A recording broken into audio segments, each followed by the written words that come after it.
believe in yourself? Who else gon' believe in you? Who else gon' believe in you? Who else gon' believe in you? You believe in yourself, yeah. Who else gon' believe in you? Who else gon' believe in you? Thanks everybody for tuning in once again to the Manny Hall Show. I got with me the homie, Tiffany. We're about to get it in. Y'all, it's gonna be very, very exciting. We're here at the Art Museum, which I just found out is actually free every single day. I only thought it was free. Well, it's closed on Mondays. It's free Tuesday through Friday. Gotcha, Tuesday okay. through Sunday. So I was sadly mistaken. So me and the kids, the wife, everybody coming to the Art Museum. So y'all need to come to the Art Museum too. But today we're not just talking about the Art Museum, we're talking about all the great things that Tiffany's doing as well. So you guys tune in, Manny Hall Show, Tiffany, let's get it in. Please tell the people your name and what you do. My name is Tiffany Miller, and I am a PCIA for the Cleveland Metropolitan School District, teaching social and emotional learning, conflict resolution, and de-escalation. And I'm also the founder of Set to Serve, a professional development and etiquette training business. Wow, that was a lot. Please break all that down for me. Well, the PCIA job at the district is considered the old in-school suspension. They're working more on students' professional, mental, social, and emotional stability. Okay. A lot of our inner city students deal with a lot of issues, things that adults could never imagine a child having to deal with. So what we do is try to get them in, talk to them, get some of that stuff off of them and out of them so the educators can have an opportunity to get some knowledge and things that they need to pass the test into them. But if I'm hungry, I'm not listening to you. I'm not paying any attention to you. If there's problems going on at home, I don't care about the math lesson you're teaching. So that's what I do for the district. Okay. Now, my personal business is professional development. It's geared towards individuals, small businesses, and entrepreneurs, helping them polish up, equip, enhance their professional development, be it for their job or be it for personal reasons. Maybe they're starting a business and they want to polish up on some things. The etiquette part of it is a lot of people lose out on their business deals, or they lose out on a lot of things because they don't have the basic table etiquette, business etiquette. Now, why is that so important nowadays? It's so important because people don't really judge you by what you know, they judge you by what they see and by what you do. And if you're doing inappropriate things at dinner, you're doing inappropriate things at a network meeting, people are not going to want to spend their money with you. They're not going to want to invest in you. They're not going to want to do business with you. Right. Yeah, and there's so many times that you'll find those areas of improvement that people need to do, but again, nobody's talking about it. So I'm glad that you have got in this particular lane to help those. Now, what was the other thing that you said that you were doing? So you got the school and you got this business. How do those two things merge? In the professional development, what I noticed working with the students is that a lot of adults don't have a lot of self-awareness. Yeah. They have no idea why they act the way they do. They have no idea the temperaments about themselves. And I've noticed it, unfortunately, a lot in the church. And right now crafting a curriculum for professional development and conflict resolution for the church because they absolutely need it. They need to know how to help themselves and know more about themselves so they can help other people. It's very unfortunate that they're in the business or the ministry of helping people, and oftentimes they bleed on the people that they're supposed to be helping, and in turn the people become a little bit worse. So I've seen this need. I saw it in myself first, and after I discovered it in myself and I started working on it, I began to see it in other people. So as I went through my trainings and professional developments, I'm like, you know what? we need this. Yeah, need leaders this in the definitely church. need it. We need this. People who, like myself, are entrepreneurs, people who have small businesses. I know some other people who just wouldn't mind, as an individual, brushing up on some new interpersonal skills and learning more about themselves so they can be more effective. I believe that this type of professional development is important for all leaders because oftentimes leaders forget to take care of themselves, self-care, or they forget to handle things that are going on with them because they're so busy trying to help everybody else. Right. And at the end of the day, they're tired, they're worn out, they got a bad attitude. It's like, what's going on with you? Right. Or people come in to get help and they're kind of happy and upbeat, and by the time you hear what's going on, you kind of discourage them because of your own personal issues that you haven't dealt with. Yeah. And it becomes unprofessional because now they leave worse than what they came. So it's extremely important for business leaders, church leaders, people who lead, people who are out in front of anyone to make sure that they know why they act the way they do.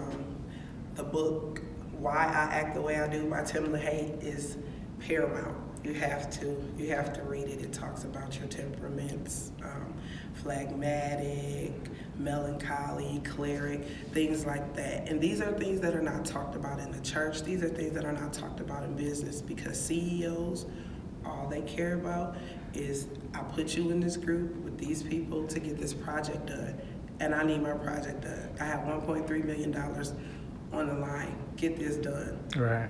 And we need to know how to go into a group and communicate effectively. The number one issue with conflict is broken communication.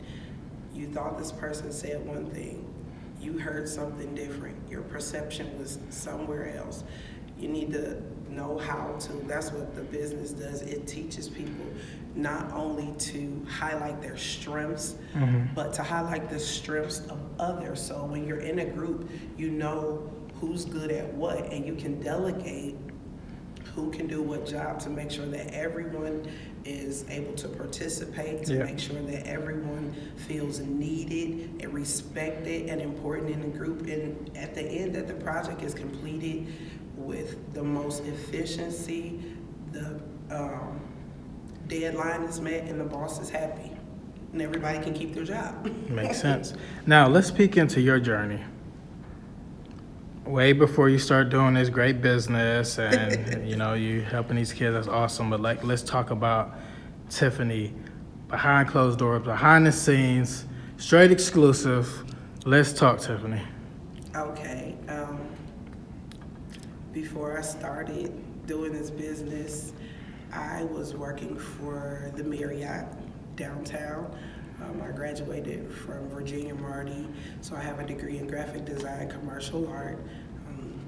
Very eclectic, very artsy-fartsy, open, free spirit type of person. I'm a licensed and ordained minister.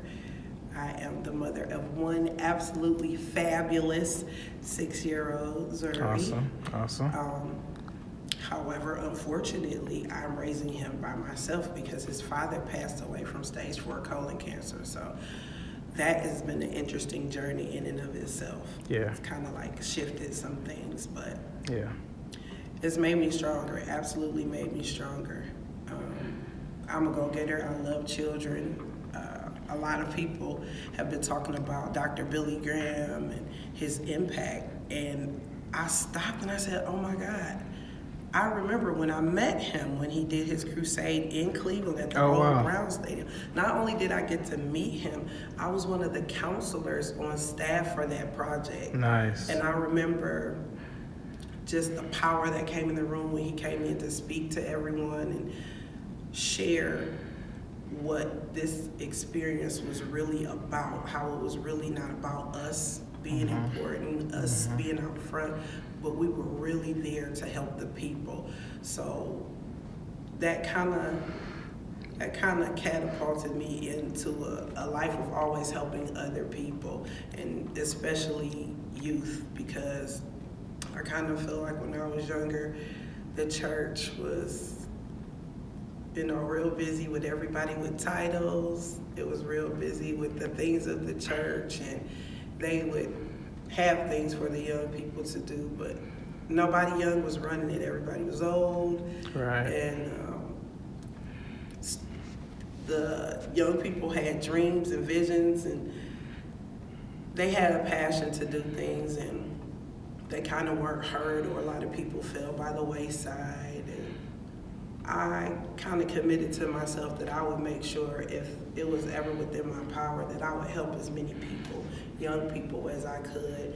And as I've gotten older, I see the need where the adults need my help as well. Yeah. The adults need my help as well.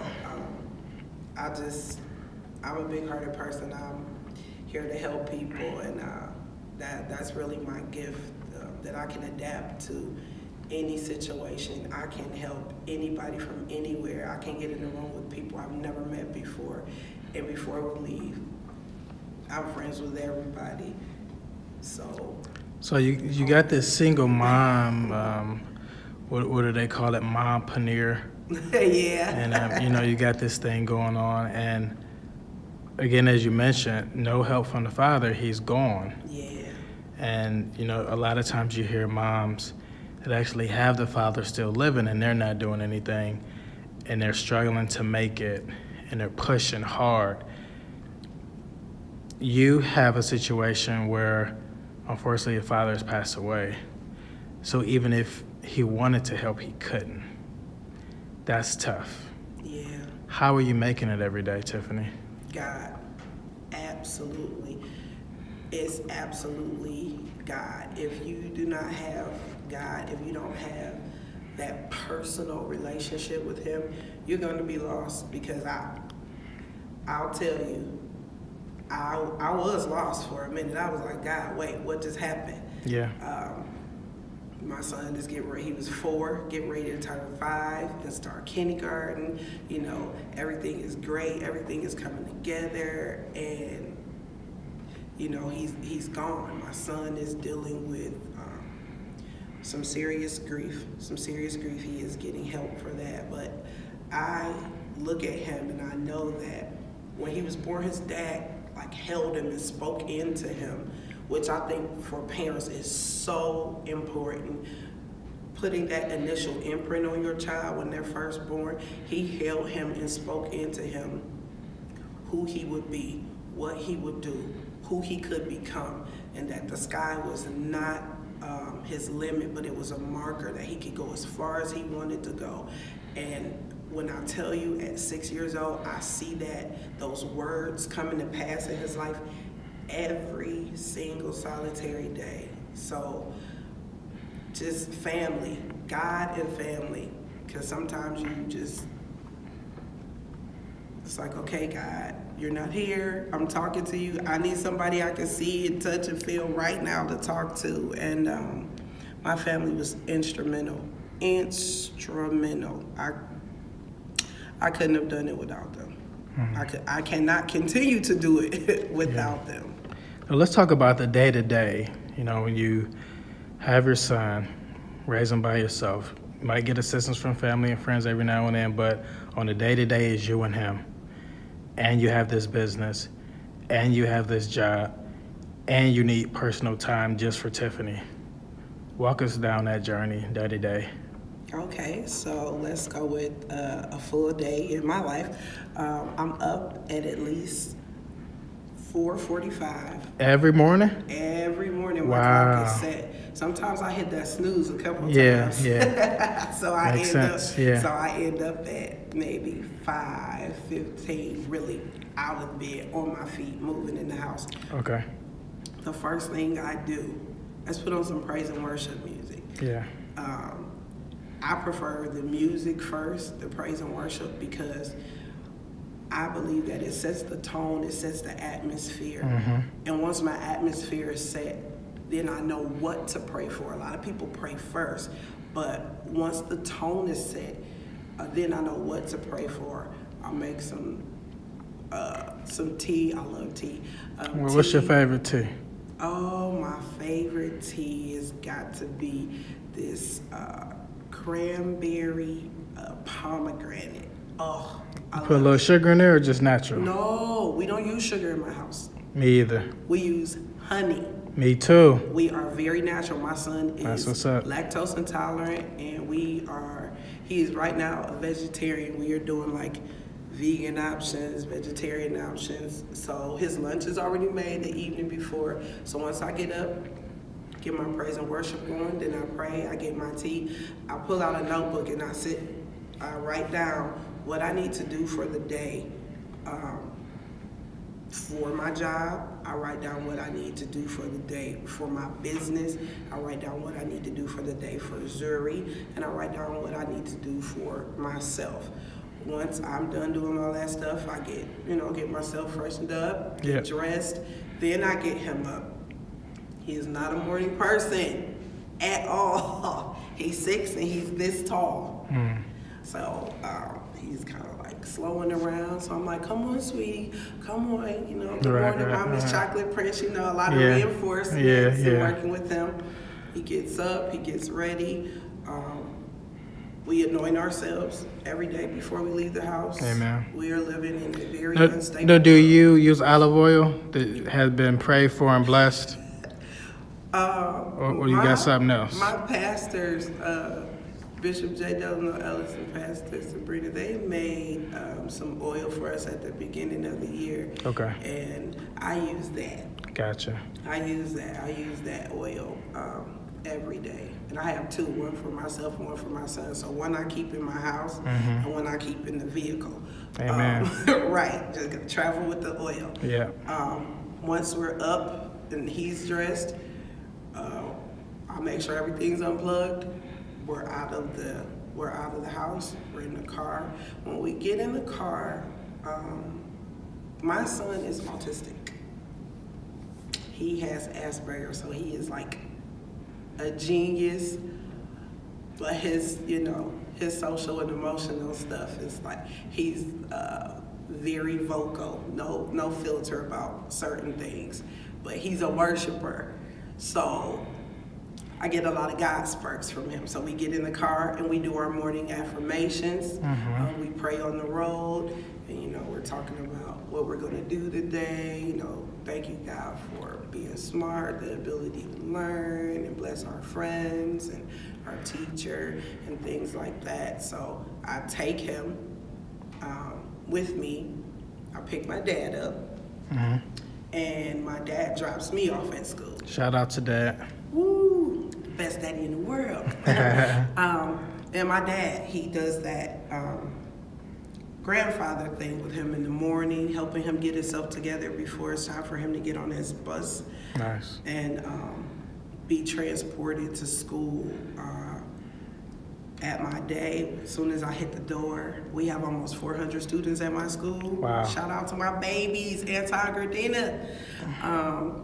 We have almost 400 students in our school. It's a K-8 building with 2 pre-K classes. Miss Miller literally gives out probably about 300-something hugs a day. Wow. Yes, I can't even get out of the car in the parking lot. Kids are running across the street. Good morning, Miss Miller. Hey, baby. So I'm out of the car. I'm in the building. Yep. I'm hugging students. I'm telling people to have a good day. We have our morning meeting. I may meet some students that made poor choices the day before, so they have to be with me. So the first thing I do is ask them if they ate. Gotcha. If they didn't eat, I take them into the cafeteria so that they can get some food. I take it upstairs with me to my room. Everybody knows we sit down. I turn on some music, and I'll tell everybody to relax for the first 10 minutes. I don't know what happened to you last night. I don't know what happened to you on your way to school. I don't know what happened to you since you've been here, but I didn't do it.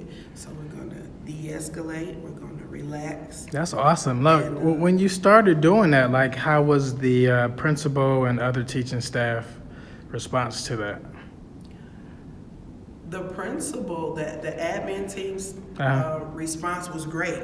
They're like, whatever it takes, just get them calm down. They even start sending me students who were not calm, like, go get with Miss Miller, come get this kid, stuff like that. Wow. The teachers didn't understand it because from an educational aspect, Cleveland schools are trying to climb out of this negative forecast that they have.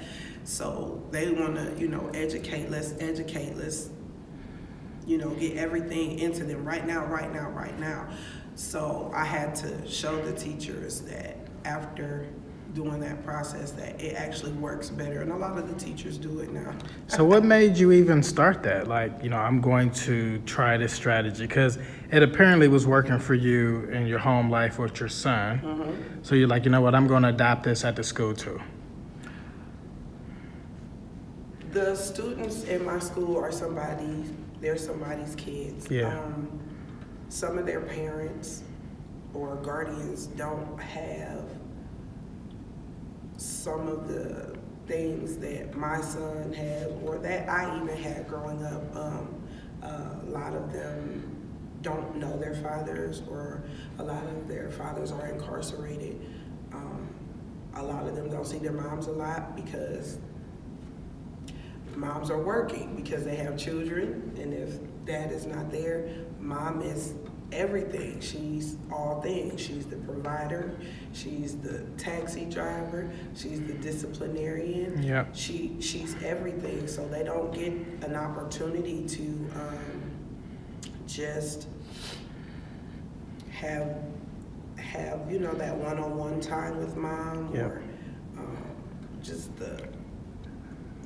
some of the basic things that moms normally like to give out, because mom is so busy trying to make sure that everything else is taken care of for them. Yeah. Yeah. Now, what was it about your past that made worship to God so important? Oh, so much.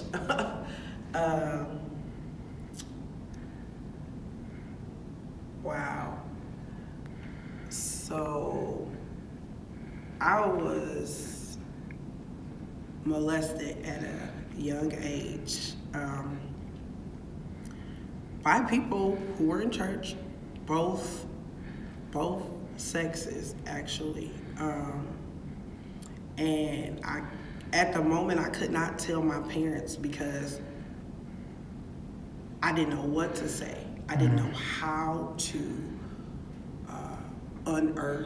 uncover this horrific incident that happened to me. So I buried myself in God, not in church, but I buried myself in God. I was reading my word, I was praying, I was crying. I would get under my sheets and talk to God, and just it created a very deep, close relationship with God, because he was the only person I felt like I could run to at the time. So worship became my closet. Yeah. Now, how did you deal with those perpetrators, those individuals that had done you wrong, knowing that they were human, and again, everybody makes mistakes, but such a horrific thing happening to you at a young age? Like, how did you process and deal with that as you got older? I'm still processing. I'm still dealing. I have a counselor. Get a counselor. Yeah. Everybody needs somebody to talk to. Yeah. That is a neutral, biased source of balance. Yeah. Is extremely important. I'm still dealing with the effects of that. God has taken He's taken the hurt and the pain and the anger away. Mm-hmm. However, I'm still, I go to counseling to deal with how I should handle it, how Gotcha. I deal with myself, because it was several years ago.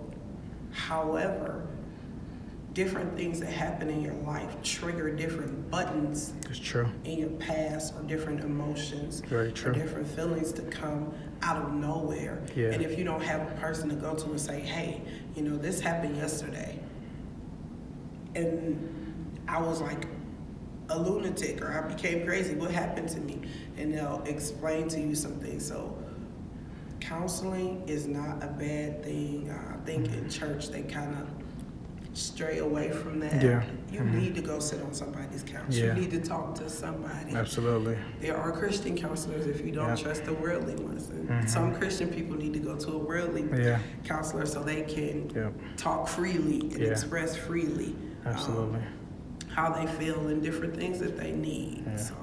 And there's definitely this crazy disparity with counseling in the church. And me, myself, as a Christian, when I was attending the church, I became a grief recovery facilitator, and we help people deal with grief of all kinds.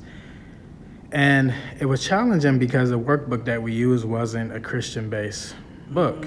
Okay. It was called the Grief Recovery Handbook, and it didn't have a whole lot of Christian principles. They had no scriptures, and people were always taken aback, like, well, wait a minute, we need a Christian book. Like, why?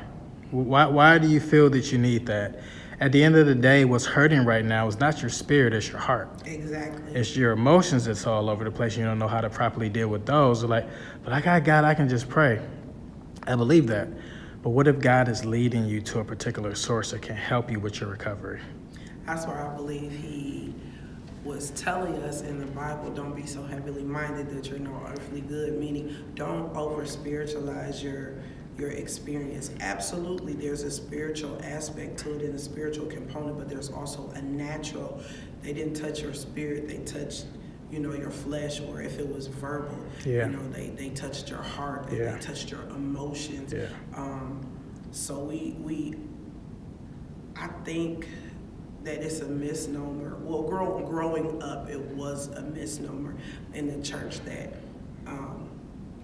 we just give it to God. He can handle everything. Yeah. Don't tell anybody else. But I need the church to deal with mental illness as well. Yeah, Mental stability, because we have a lot of people in the church who need to sit down and talk to somebody. Yeah. They're just in church jumping and shouting. Absolutely.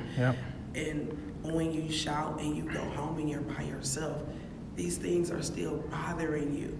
I'm not saying that it's not spiritual, but I'm saying that we definitely need to have balance in life and become well-rounded and handle both things. I think a lot of times the reason why we don't handle our personality quirks, concerns, or issues is because we feel it's spiritual. That's just a spirit. She needs to just get over it. Yeah. She needs to get her spirit together.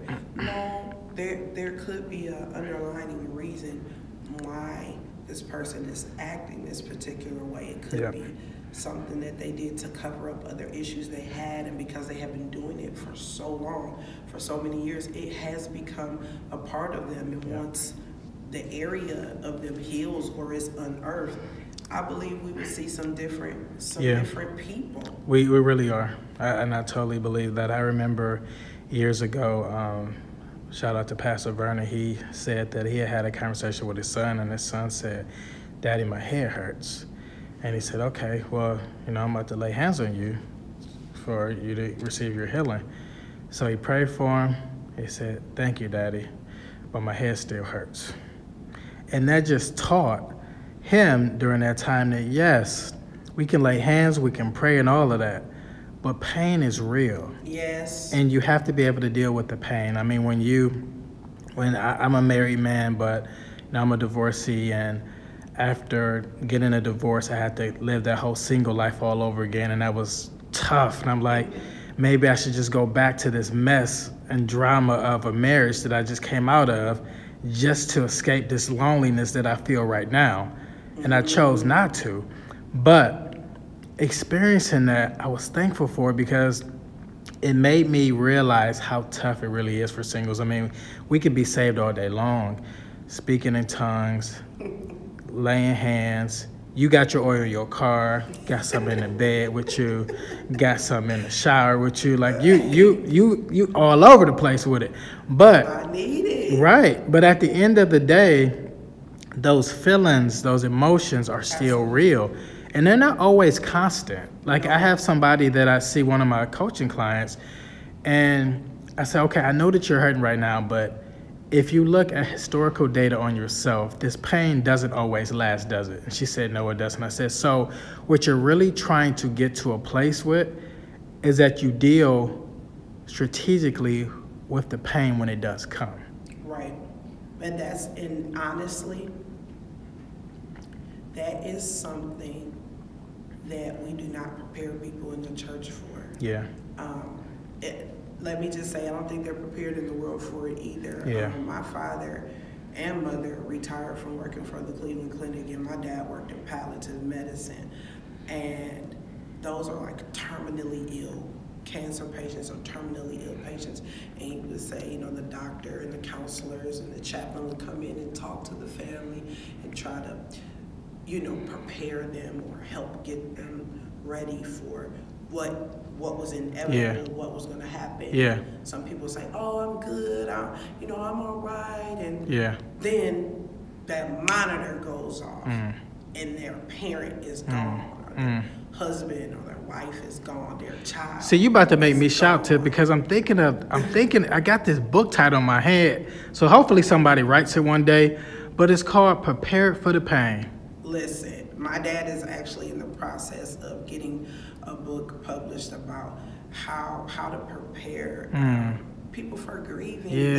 I was over the bereavement department when I was a member at Farrell Church Empowerment Center under overseer Ron Isaac Hubbard at the time, and what I ran into, it all happened so quick. I just said, Pastor, we need a bereavement ministry. He said, well, nobody's died. I said, well, somebody's going to die one day, and we need to be prepared. And lo and behold, 3 weeks later, the barbershop killings, chalk line, one of the prophetesses in the house lost her son in that. And it just all came up so quick. And we have to, oh my God, we have to become more sensitive in the body of Christ as to feel each other's pain.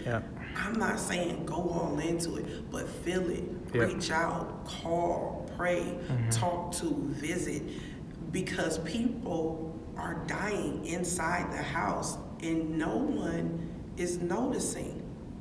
We're responsible for our brothers and sisters. You know what I used to hate when I was going to the word church, and there's no fault of the leaders or anybody there, but myself included, we would get so wrapped up in ministry. I would come there on a Sunday, be there for sometimes 6-7 hours. And I remember one day one of the elders said, "Did you get your word today?" And shout out to Elder Reno, who said that. He said, "Did you get your word?" I said, well, no, I'm a servant to get the tape. Right. So we become these tape, CD, DVD saints that think we're going to capture the anointing, capture that word. When what God I'm really noticing, Tiff, is the experience. Yes. And that's why sometimes you can go to service and the worship is what changed your life, and it wasn't necessarily the word that day. Right. Or it was the word and not the worship. Right. Or it was just that hug, that meaningful hug that you got from that sister or brother in church and said, "I love you, keep going." And that was your word right there. See, it's an encounter. We often live from experience to experience. Yep. But God is so seeking for us to have an encounter with him. An experience can enhance or discourage you, but an encounter will change your life. An encounter is something that marks you, that literally picks you up from one place and places you down somewhere else. We go in seeking these experiences, but God is like, I need you to have an encounter. Like, you come in on Sunday and it's good, you've been hyped up for church all week, and you come in on Sunday, you get what you get on Sunday, but then by Wednesday or Thursday, before Bible study or even after Bible study, you're discouraged, or you're going back to where you were. What I found with an encounter is almost like an eraser. it kind of, when it picks you up and it puts you down over here, sometimes you want to go back, or you're searching yourself for that place and it's gone. You can't even find it because God has moved you somewhere else to where it's no longer accessible to you. Yep, and that's why, and I totally agree with that, because you see in the book of Revelation where he said, "There's one thing I have against you. You walked away from your first love." Yep. And it's like, if you keep trying to chase that experience, or even sometimes that encounter that you had, and you say, that encounter was great, like, let me go back to that place, and that place is gone now. Yes. But if you go back to him, now you have that new experience, that new encounter, that new transformation. And I remember being a young saint, Tiff, where I would say, man, I was praying the other day, man, God was just moving. I just want to get some of that again. He like, I can't give you that. That's over. Yes. You know what I'm saying? And it's like, and it took me to a new revelation with that as well, that, you know, a lot of times we'll say, man, it just feel like something is happening right now, but I just don't see it. Like, I feel like my breakthrough is like right here, like that money is coming, my kid getting better. Like, I feel it like it's right here. And God is saying, yes, it's right there. But we forget that scripture that's so annoying to most of us as Christians that says, a day is like 1,000 years to the Lord. So it's like, yeah, it's right now, but that's going to take a little bit for you. Right. We want to rush the process so often. I learned a very valuable lesson about processing when I was in college. I want to say it was my freshman year, maybe within my first couple of classes. I was in a photography class, and my teacher gave us instructions. He showed us how to use the dark room, you know, how to develop our film and everything like that. And I was in there developing my film, and one of my classmates came into the dark room and turned on the light. Now, anybody who knows anything about development, that would have ruined my artwork. Yeah. But my teacher quickly threw a filter over my work. It changed the dynamic of the work. It didn't change what was developing. It changed the dynamic of how you saw what was developing. Gotcha. It created a filter. So a lot of times, people are tired of sitting in the dark room and they just want to flick the light on. I'm done with this. Let's get this over. But a lot of times, God or whoever he sends to talk to you, or even some of your leaders, have to put a filter over that, because overexposure can dry out, and underexposure will leave you underdeveloped. It's so crazy how the pictures came out. If you didn't agitate it enough, it didn't fully develop. So a lot of times we're mad because God is agitating us in that fluid, in that liquid, shaking us, because it's like, I still see some stuff in you that needs to come up. I still see some stuff that needs to come up to the surface in you. So he's shaking and shaking and shaking. And we're like, oh, I'm just done with this. I'm done with this. And I think the most annoying, if I was a pitcher, the most annoying process is the drying process, because it's that ridiculous waiting. It's like hanging. You just hang the picture there. It's hanging. It dries in a lot of different type of processes. But if you rush any other process, the picture is destroyed. A lot of the essence is lost. The image is blurry. It's distorted. And I really believe that we are pictures in the world. We are pictures of our Father. We are pictures of God. Our lives are developments of things that he's put in us, or that he unearths, or that he's developed or brought up to be seen. And if we rush our process, somebody who's looking at us is going to miss something that they needed to make it, or that they needed to make that connection or that relationship with Christ, or, you know, make it better than what it already is. So I kind of learned to stride instead of strive. My sister got me listening to that Pastor Michael at Transformation Church. Shout out, changing my life. I'm not striving, I'm striding. So I kind of stride with that now. It really helped, and it really helps me when I'm dealing with the students who have these insurmountable problems that they think no one can understand or no one can help. It helps. I give out a lot every day, and I love it because I live to pour. There's a lot in me to pour, but I'm expanding my base because I hate to pour and see some of it wasted, because there's so many other people that it can reach, and I want to turn that picture, turn that opportunity to some other people so that they get a chance to receive from things that other people have gone through, so they don't have to go through it. Amen. So this has all been great, Tiff, and I really appreciate your time. Thank you so much. Now, any last words?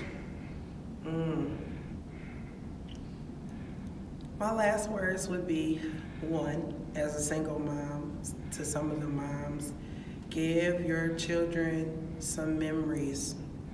If you're a single mom, spend as much time with your children as you can.